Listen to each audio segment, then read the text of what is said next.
नमस्कार. Nature king कंपनीकडून मी वनूर या गावी आलेलो आहे. आपण या शेतकऱ्यांसाठी नेचर किंग टॉप हे फवारणी करता उसावर दिले होते. त्यांच्याकडून त्यांचे रिझल्ट ऐकू. दादा तुमचे नाव सांगा.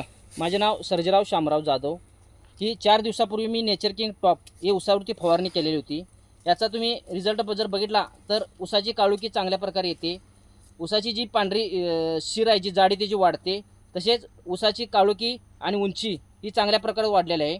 मी या शेतकऱ्यांना सर्वांना विनंती करतो की नेचर किंग टॉप सर्वांनी वापरावे. तसेच मी या उसाच्या काळुकीबद्दल जर तुम्ही बघायला गेला तर बघा, उसाची काळुकी, उसाची उंची आणि उसाच्या पानाची जाडी आहे ही 4 बोटाने वाढलेली आहे. अशा प्रकारे सर्व शेतकऱ्यांनी नेचर किंग टॉपचा वापर करावा ही विनंती करतो. दादा हे आपले प्रोडक्ट वापरून तुम्ही समाधानी आहात का? हां, हे प्रोडक्ट वापरून मी समाधानी आहे. सर्व शेतकऱ्यांना मी विनंती करतो की हे प्रोडक्ट वापरावे, त्याचा रिझल्ट चांगल्या प्रकारे येतो. आपण आमच्या कंपनीला मुलाखत दिल्याबद्दल आम्ही आमच्या कंपनीवर आभारी आहोत. धन्यवाद.